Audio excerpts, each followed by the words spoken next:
What's up, Coach Emma here, and welcome back to the Fit Habit Life podcast, where we cut through the noise, talk real health and fitness, sustainable fat loss, and habits that actually work.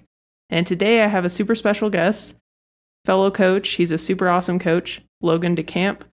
I think he's the founder. Well, he is the founder. I might be saying this wrong. Of Champ Camp. Yeah, Champ Camp Fitness and Champ Camp Fitness and Nutrition. Champ Camp Fitness and Nutrition.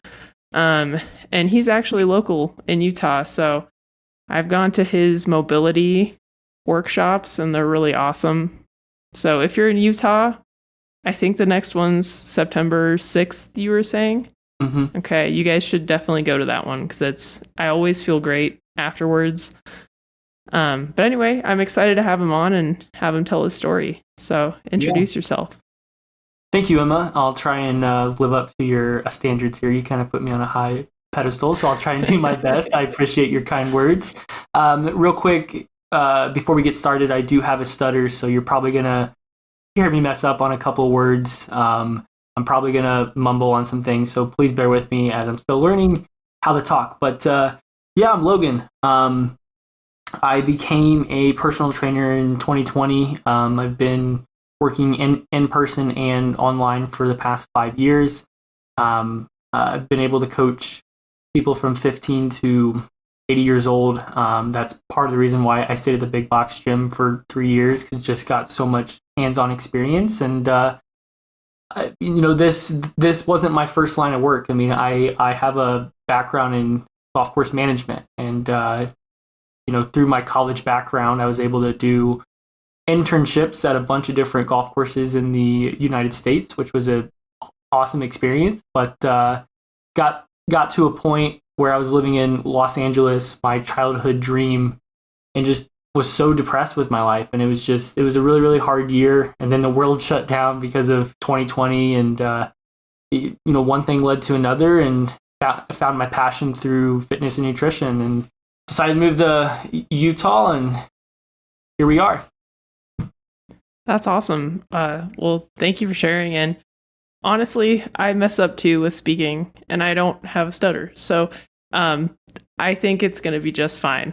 I tend to go off tangents and things or have long pauses. So I'm not concerned about that at all. Well, thank you, Emma. I appreciate it. And that's crazy. So how did you end up in health and fitness from golf course management? How did you make that transition, and what led you to that? Yeah, really good question. And as I've gotten older, I've tried to unpack that more. Like, how did I get here? Because I spent thousands of dollars and hours in golf course management and my degree and everything. And if we go all the way back to 2015, I moved to a small town in Monroe City, Missouri. I was a junior in high school, and I just moved from my hometown in Quincy, Illinois over. So it was a culture shift to move from a big city to a small city, and going from a high school that is like 1,000 students to a school that's like, my graduating class was 50 people, right? So it was a really, really big culture shift. And the reason why I'm saying that is because when I moved there, my stepdad at the time and my mom were like, okay, you need to start getting better grades, because I was going down a dark path. And then they encouraged me to go to college and apply. And golf kind of saved my life, so I stayed in golf for about 5 years. And then I think early me, I had a hard time fitting in with people in high school and college. I would often, drink and smoke a lot and party because I was just trying to fit in, and I was trying to, be that guy, that cool guy, I guess you could say, right?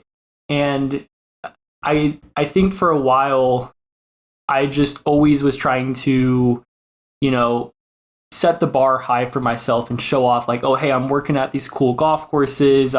I went to the Ohio State University for a year to get a bachelor's degree.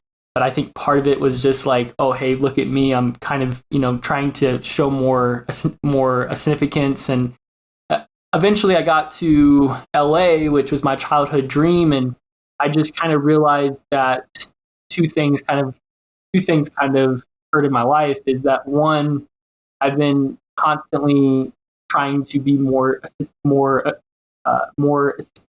significant by showing off my achievements and accomplishments and trying to make others think I'm cool, but not actually be focused on what makes me happy and fulfilled. And two, I think a part of it too was that because I have a stutter and a speech impediment, I think I kind of limited myself in regards to what sort of career can I get myself into. Because being in golf course management, I mean, yeah, I have to talk with the crew, talk on the radio, but it's nothing like what I'm doing now in health and fitness and talking on podcasts and doing meetings and doing a bunch of speaking stuff that would scare the crap out of me 5 to 6 years ago, right?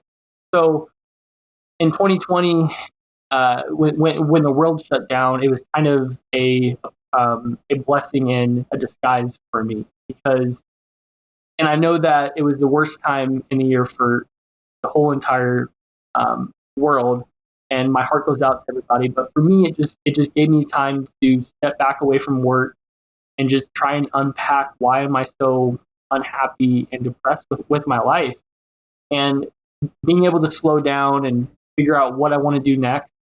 I saw how my mom on her own journey lost over 100 pounds and positively Wow. changed her life for the better. And then two, I didn't realize this until later, until I started learning more about fitness and nutrition. But I think a lot of what I've learned could have potentially added some more years to my dad's life because he got diagnosed with cancer and heart disease, and he struggled with that for over a decade. So I got into fitness because I saw it change my mom's life. It helped me through some dark times in 2020, and I just, okay, this is what I'm going to try and chase because what I'm doing right now is it's not working. I don't like the person I am, so I just, in one decision overnight, I cut my salary in half and become a personal trainer at Fawcett Fitness in Utah. Wow. That's crazy. I think everything happens for a reason. And so COVID was like very terrible, but it was also the wake up call that I needed too. And so, I mean, maybe the world stopped or had this whole event for a lot of people, because I think a lot of people had like life-changing moments during that time or had the space to look on their life and look back on what they've been doing and really think about it and be like, maybe I don't want to do this anymore. So that's really cool that you transitioned into that. Yeah. That must have been scary. Very, very scary. I mean, I remember calling my mom when I was in LA and I was like, hey mom, I know I went to a college for the past 3 years. I have a bunch of student debt, and I've sacrificed a lot to get to where I am in my in my career of golf course management. But I think I'm going to leave all that behind and move to Utah and become a personal trainer. And did I mention that I'm cutting my salary in half? And she seriously thought I was like ruining my life, and she was crying, and it was a whole thing, right? I mean, it was scary. I mean, it was definitely a hard decision, but I just knew that where I was in LA, I just couldn't keep being that person, That's crazy. I did a similar thing. So I was a software engineer, and I went to undergrad and grad school, and I left that to also be a coach. And so my parents, it took them a long time to like have that sink in. Mm-hmm. But yeah, so that's I resonate with that a lot. So what does your mom think now? Yeah, my mom, I mean, we've definitely passed by that. It definitely took a while, but I think at the end of the day, if I'm doing what keeps me happy and fulfilled, then she's happy as well too.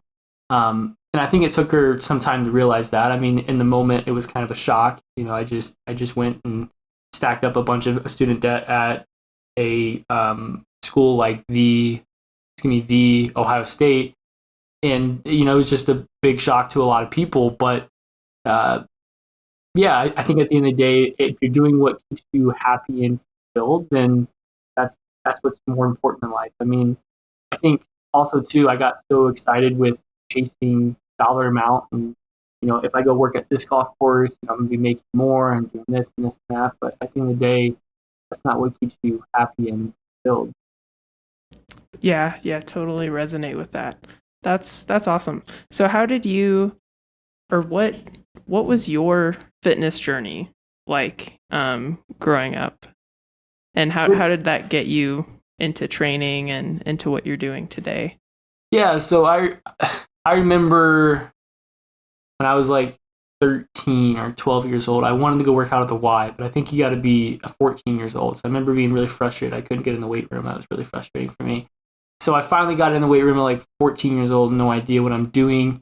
And growing up, I used to be the guy that struggled to put on weight. I struggled to put on weight like a large majority of my life. It's kind of changed now because my lifestyle's changed a little bit.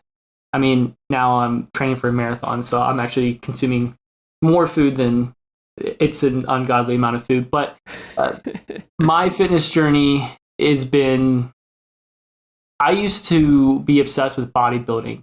And I got in the mentality of like 5 to 6 day workout splits, drinking these ungodly amount of calories and protein shakes because I struggled to put on weight. And I dabbled in that for a couple years. And then I've always been the type of person, because I've seen a lot of bodybuilders not have a lot of good mobility. So I've always been the type of person that has really tried to be more aware of my mobility. So I've been, dabbling in that for ever since I would say probably in Los Angeles, is when I really started to be more diligent about my mobility, because the world shut down. There's nothing else to do. And then when I moved to Utah later that year, I realized, okay, I'm a fitness coach. I came across this guy on IG. Didn't really know what I was doing, but I worked with him, and he was my first fitness coach that helped guide me to a bodybuilding show. I did that in 2021. I checked that off my list, and then as soon as I did that, I got this bug that was like, oh, let's go do more. But thankfully, my wife talked me down off of that, and I just kind of for like the past few years since 2021 wasn't really kind of chasing anything fitness specific. Was kind of just focused more on my quality of life, really focusing on how can I be more functional in my movement and in my day to day. And then last year, on my birthday, I turned 26, and I realized that I spent like a decade telling myself and clients that we shouldn't run, because I've seen all these articles that say running is hard on your joints, it causes injuries, and being the type of coach that helps people move pain-free and as much as possible avoid the risk of getting hurt.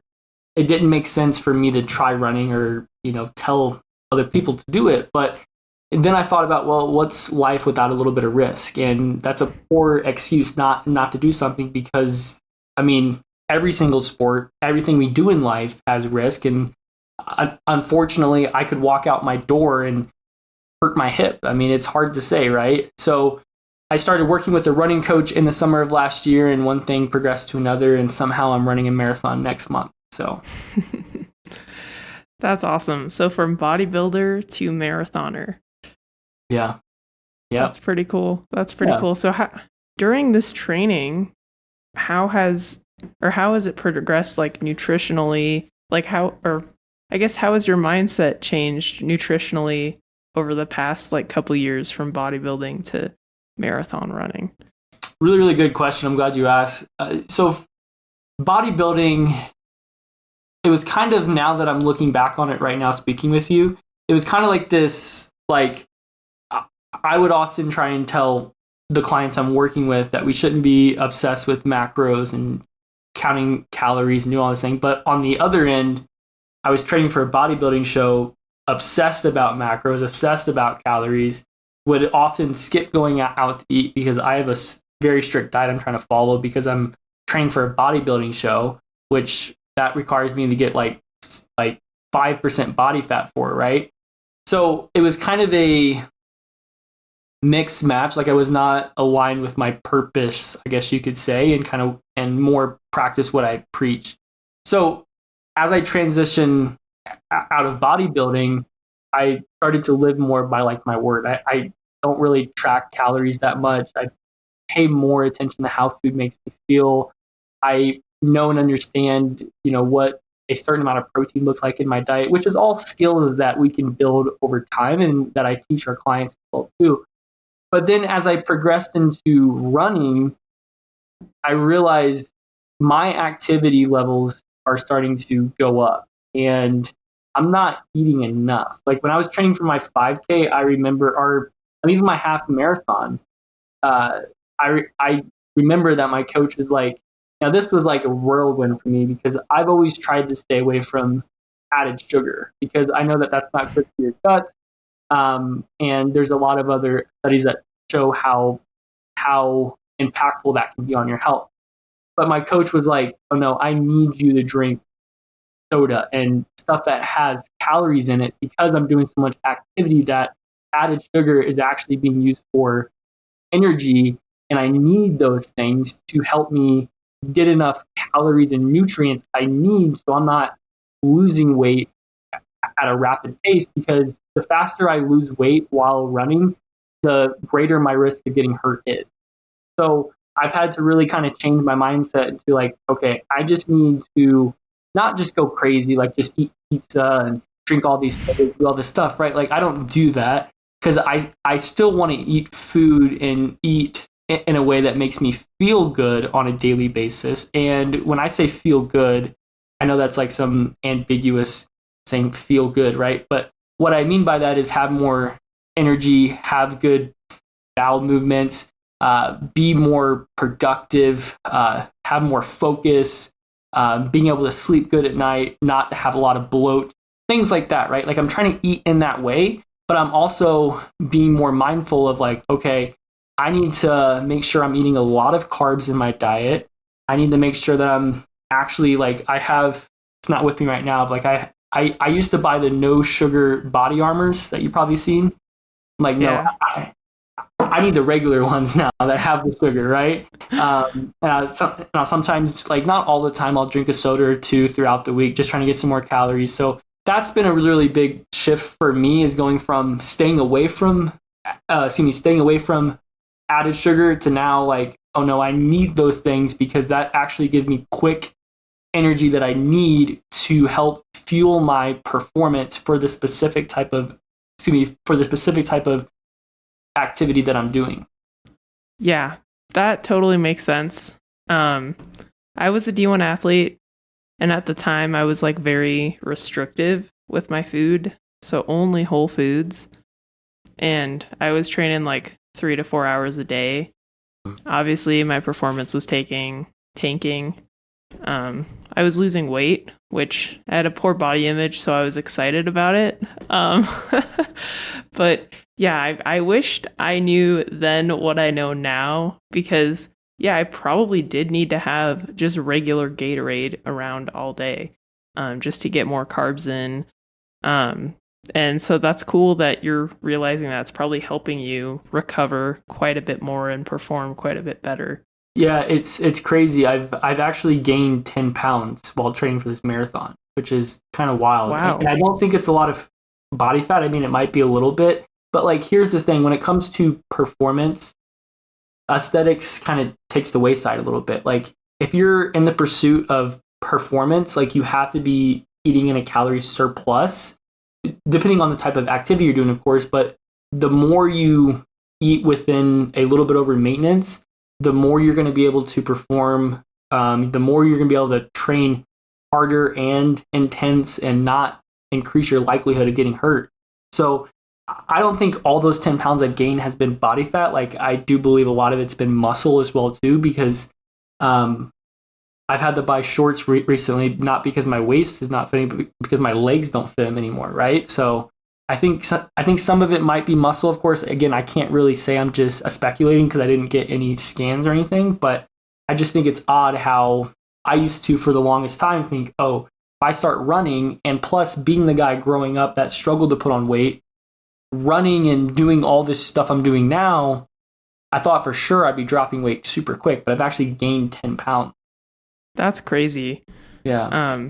But have you been training? I'm assuming you've been strength training alongside the running training. Okay. Correct. Yeah, I typically do about 2 strength training sessions a week, but now since we're getting so close, I'm just doing one because we got about 4 weeks left. So I'm doing about 1 strength training day a week. But honestly, like, that's been the biggest thing, and this is kind of like a side tangent, is being a guy that struggled to put on muscle growing up. I used to think more was better, 5 to 6 day workout program. But what I didn't realize is I was also doing manual labor work. And then for a while, I used to drink a lot on top of that too, right? So like, we have all this stress and poor nutrition that's causing more stress. And we're just dumping more stress on it by adding more volume and frequency in my workouts. It's no wonder why I can't build muscle.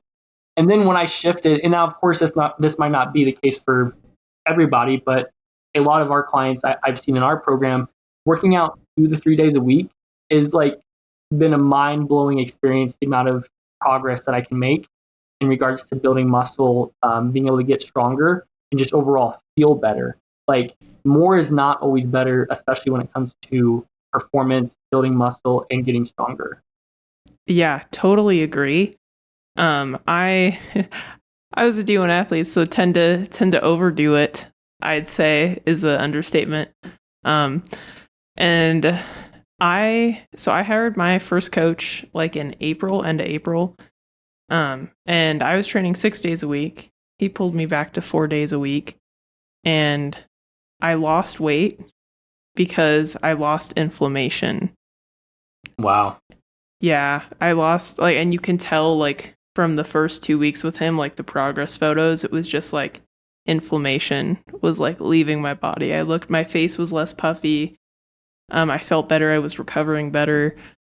And it's funny because, like, people would think, oh, I'm a coach. Like you said, you probably train every day. It's like, nope, I just train 4 days a week, and I've got the best results I've ever gotten doing that.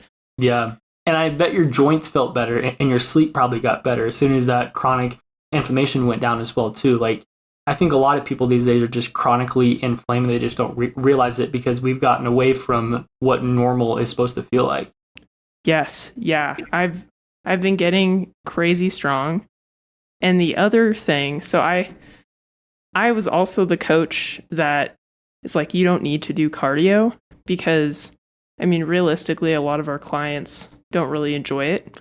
And I'm about sustainability. So strength training wins, strength training and walking, usually for most of my clients, that's like their cardio. But doing cardio, my coach has added in like some zone 2 and a little bit of kind of HIIT after some of my workouts. And my strength is drastically increasing because I'm able to recover better during the rest periods because my heart is stronger. And that's another paradigm shift. So I'm wondering, like, have you been getting stronger too? Yeah. It's funny you brought that up. I'm just going to look this up real quick while I'm saying this here. So I went to a conference back in October of last year, and I just found his name. Jason Brown was one of the speakers I'm not sure if you know him. He's yes. He helps coaches program like that's his big thing. Like, he helps fitness he helps fitness coaches program better for their clients. And one of his topic of conversations was around cardio. And the biggest thing he was talking about is, and he was showing all these studies that when you do aerobic conditioning work throughout the week in the appropriate amount of intensity and volume and frequency, it has significantly been shown to help improve your quality of longevity. And being a coach that helps people move pain-free and live longer with better quality of longevity, I feel like it was a slap in my face, because I was the same way. I never really programmed cardio, and I never really told people to do cardio. And then as soon as I heard that, I'm like, I just changed everything. And it was like, oh no, at least 1 to 2 days a week doing some sort of high intensity interval training is super important, because it's going to help improve your aerobic conditioning. And when I started running as well too, strength has not really been my focus, I would say, because I'm trying to, achieve a lot in running. So in terms of strength, I don't know if there's enough quality of data to show that, I'm improving there, but I do feel like my lifts have gotten better and I've gotten stronger, and I felt like I've actually built muscle, because I can recover a lot faster, and I can push more during those sessions without feeling so gassed.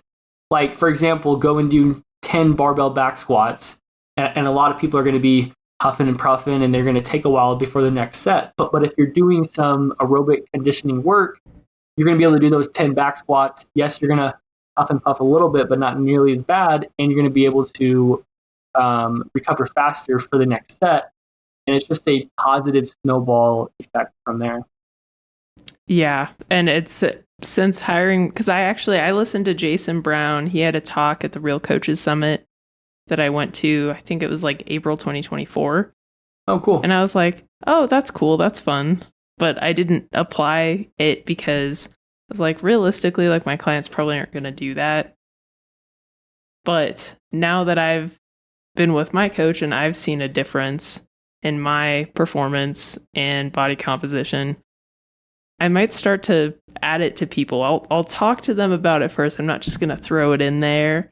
But I think, like you were saying, like, it benefits like everything. Yeah. And there's like a new study that came out, and obviously, I mean, I know anecdotally and YouTube, but there was a new study that showed like cardio with strength training actually improves like fat loss results. It was like a periodized study, and I was like, well, that makes sense. The combination of the two were better than the two in isolation.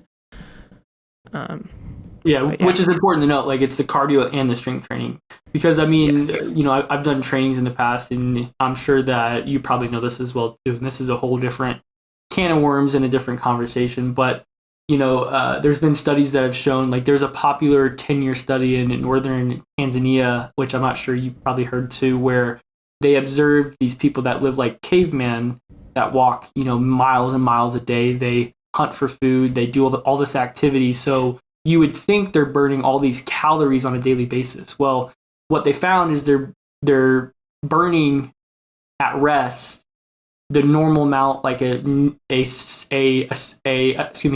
sedentary New York office worker.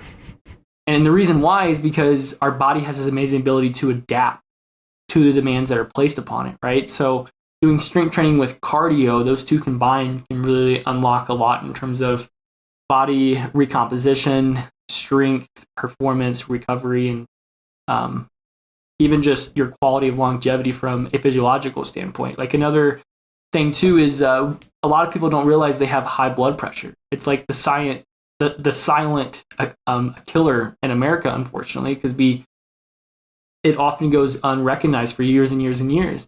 But you doing at least some aerobic conditioning work throughout the week is going to help ensure that you're doing things to help make sure your blood pressure is not staying high, and you get that more regulated and in check to help improve your heart health as well too. Yep. Yeah, and most people don't check that regularly. It's like only when you go to the doctor too. So everybody should have a blood pressure cuff. So if you don't have one, go to Amazon or go to the store and grab one just to see where you're at. Because that's something that's inexpensive and you can monitor it on a daily basis. But yeah, cardio helps tremendously with that. And you're right. Like the two in conjunction are important, because if you're not sending a signal for your body to adapt and build muscle, your metabolism's going to downregulate and adapt to the cardio. And most people want to be able to have a flexible kind of diet. So if your body maintains its state at 1,500 calories, good luck going out to eat. Right. And if you build more muscle burns lots of calories at rest, which you and your audience might know as well too. So the more muscle you build, the more calories you're going to burn at rest, the more food flexibility you're going to get as well too. Exactly. So how did you transition? So you said you started like mobility in LA, and this is a big tangent, but I'm intrigued by the mobility aspect of things, because not a lot of people get into that. And so how did you get into that, and how do you use that with your clients? Really, really good question. So in 2020 in LA, the mobility was more just like I'm doing my own mobility, like making sure I'm warming up good before workouts, because one common thing I've seen across people that I've worked out with in college and everything was like nobody does a warm up. What's a warm up these days? People and a lot of people still skip the warm up, and I think part of it, I think I have to give credit to, is Mind Pump as well too, because I remember when I was working at the golf course, especially in 2020 and the world shut down, I would be mowing greens and working on the golf course and always be listening to podcasts. And their podcast was one that their podcast is one I would listen to a lot. So I feel like that's kind of how it got stemmed in my brain a little bit.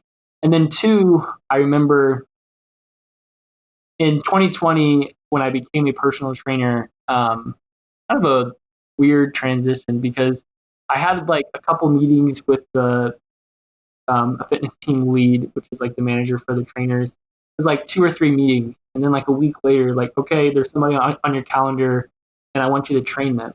And keep in mind that I've only ever helped like friends and family. I've never actually worked with anybody. I've just learned by textbooks. So like I'm going out on the gym floor, and like I'm like, it was like a whole mess. That poor guy.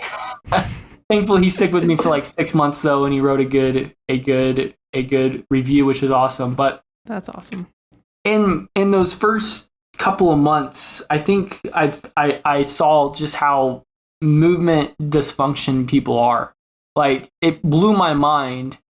Like, okay, let's go do a squat, and then they do the most awkwardest squat I've ever seen in my entire life, and it's like, oh, okay, you really can't do that. And then just basic movements, like. I get there's a client that gives me crap all the time because we're doing like core movements that are like core targeted. I'm like, are you feeling that in your core? He's like, where else am I supposed to be feeling? I'm like, you'd be surprised. People have trouble identifying where they should be feeling things. There was a lady I trained for like 3 or 4 years, and every single week was like, we're relearning things, I feel like. So I think just seeing how movement dysfunction people were just kind of gave me some sort of itch to how can I help people move pain-free. And I think a lot of it also stems back because I watched my dad go through cancer and heart disease for over 10 years, and just seeing every single year his quality of life go down and not be able to move with not be able to move without pain was super hard to watch. So that kind of gave me the purpose and mission to help people as they age change the narrative. Because we all know that when you get older, your quality of life goes down, your joints are going to hurt more. Well, no, you just stop moving with the purpose. Like, how are you intentionally moving every single day, taking care of your body? Because there's people out here that are 80 years old that are still running marathons and feeling great every day, and they're lifting a bunch of weight. So we got to change the narrative. So that's kind of how it's progressed into kind of where it is today. That's awesome. Yeah, I love that, because it's a lot of my family and relatives, they haven't aged very well, and so it's really hard to see that, because it's like they can't do the things they used to be able to do, and you could see their whole, like you said, quality of life is decreased. They're like slightly depressed, because they can't go on a hike. They can't, go and run like they used to like enjoy doing. So it's very underrated. I feel like because I will say I sell fat loss because that's what people want, but I give them all the other things alongside it. So, but not a lot of people online try to sell quality of life or movement quality. It's not as clickbaity, but really like that's the most important thing. Yeah, I think there's a shift. I mean, maybe that's my opinion, and maybe that's not necessarily the case, but I think there's a shift online. It's slowly evolving because it used to be move more, eat less. But I think now we're shifting towards more recovery, more health conscious. I mean, Whoop has become incredibly popular for people that are not athletes, which is a recovery tool that I believe can help a lot of people that are not athletes as well too. But I think there's slowly a shift into becoming more recovery and health conscious, which is cool to see that we're moving further away from that narrative of move more and eat less. Yeah, I definitely I see a lot of you probably saw that like there was like some voiceover and it was like move more, eat less, lose weight. Move more, eat more protein, lose fat or something. Like there was like something like that. And it was like very popular for a while and people would like use that audio for their reels or whatever. Cool. But yeah, so I definitely agree it's moving more towards like health, but still like movement, not as much. So it's refreshing. Because I don't like I know you have this like I think it's like 10-minute or 15-minute like fix. And really just like even 5 minutes of something can like help with pain. Like I dislocated my shoulder March 2024, like really badly. Snowboarding. Oh no. Yeah.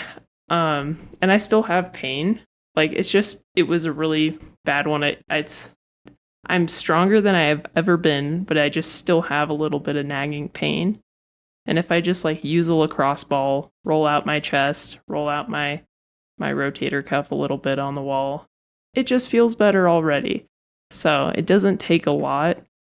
So I really like that you're doing that because I think with the all or nothing mindset sort of people, we think if it's not like an hour, then what's the point, sometimes.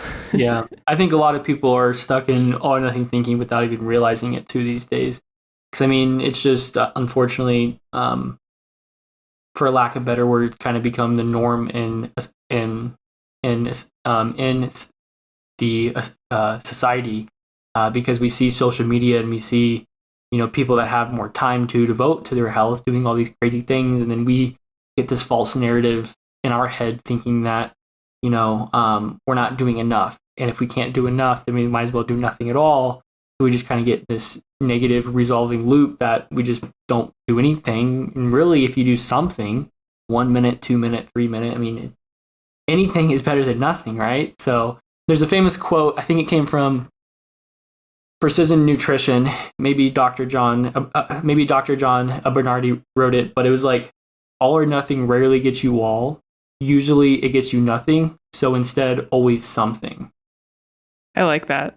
I haven't heard that one. I've heard always something, but I like that quote because it's so true. Like I sell fat loss and stuff, and so I have my email marketing campaign. And it's very mindset-y. Like I email Monday through Friday, and I'm always talking about like most of the people who are on my list or who are in my network, they've tried those fad diets, like the all or nothing sort of stuff, like 1500 calorie, Optavia, I don't know, low carb, no carb, carnivore, whatever. And they never get where they want to go because it's so unsustainable that they regress and end up worse off than when they started. Yeah. And I think the hard part too is those people then think that they're the reason why they're failing. And then we get stuck in this loop of, oh, I'm just a failure, right? Like nothing works for me, but rather those methods you've tried didn't work for you, which is important. And to move forward, like we have to realize, oh, you're not the failure. It's just the methods you've tried is the reason that is failing you. Yeah, that's so true. Like nobody's broken. It's just you haven't utilized the right tool yet. Exactly. 1,000%. Yeah. So you coach nutrition as well? Yes, I do. I mean, that's a big part of being able to help with your quality longevity and move pain-free is your nutrition as well too. I mean, I could create the best workout program in the world, but if your nutrition's in the toilet, it's going to take a lot longer. However, I will say that, you know, since being able to coach for 5 years, I've seen, because in the beginning, I used to think, you know, it had to be exercise and nutrition. Like I cannot coach somebody and not have two. But it's been really, really I wouldn't say mind-boggling, but more eye-opening for me to see, because some people we have to meet in the middle. There's some people that they're just overwhelmed about nutrition. Just even thinking about it causes a lot of overwhelm. So starting with exercise, building confidence from there, encouraging them to just do simple things like being able to eat enough protein, drink your water, just doing simple things like that has been eye-opening to see just how much they can improve their health and well-being just by doing some basic things like focusing on protein and water, right? Like now, of course, there's calories and macros and all those things are important, but really, you know, so I'm full of quotes, I guess, but there's another famous quote that says, complexity dilutes success, simplicity ensures it. So keep things simple and you're going to help ensure success. Yeah, usually, because that's the other thing when you're like motivated and you're like, I'm going to make the change. You want to do like all the things. And that's why you fail. Usually that's why people fail, because it's so much. Yeah.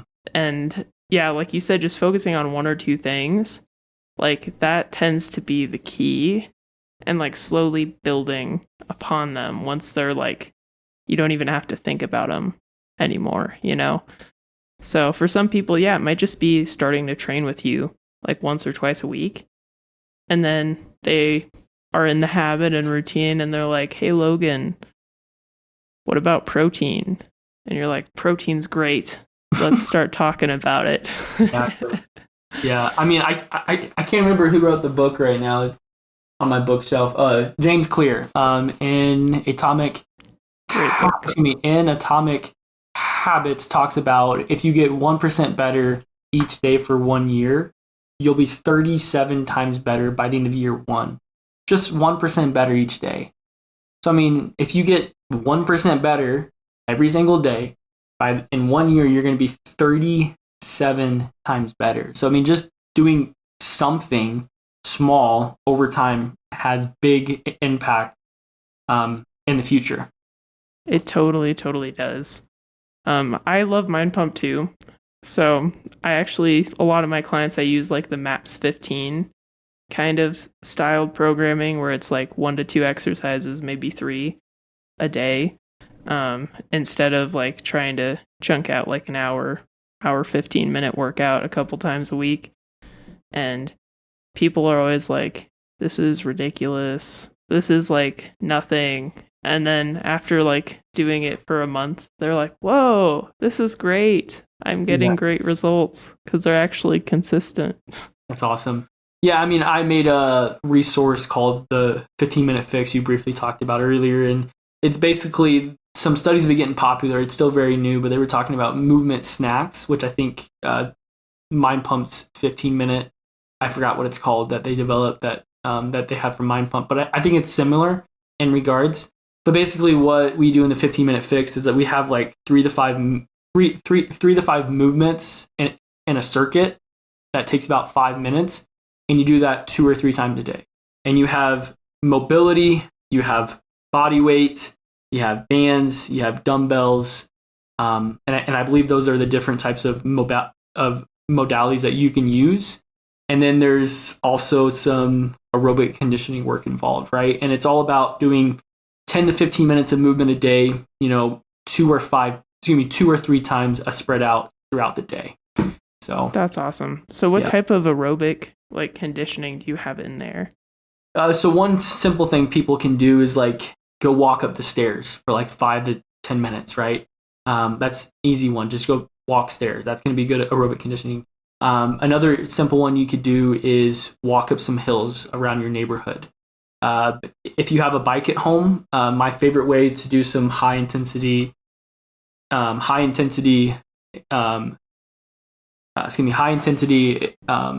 training is to do like a 10-calorie sprint, and then you rest for like 30 seconds, do a 10-calorie sprint, rest for 30 seconds.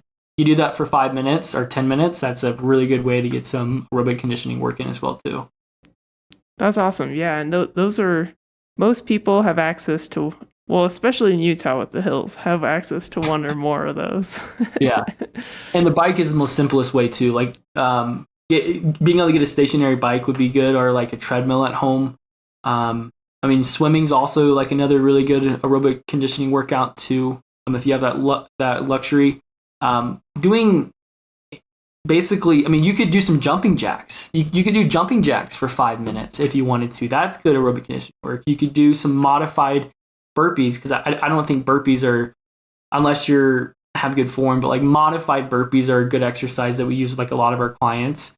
Body weight movements are good aerobic conditioning work as long as the intensity is there. So, you don't really need equipment or go anywhere if you need to either.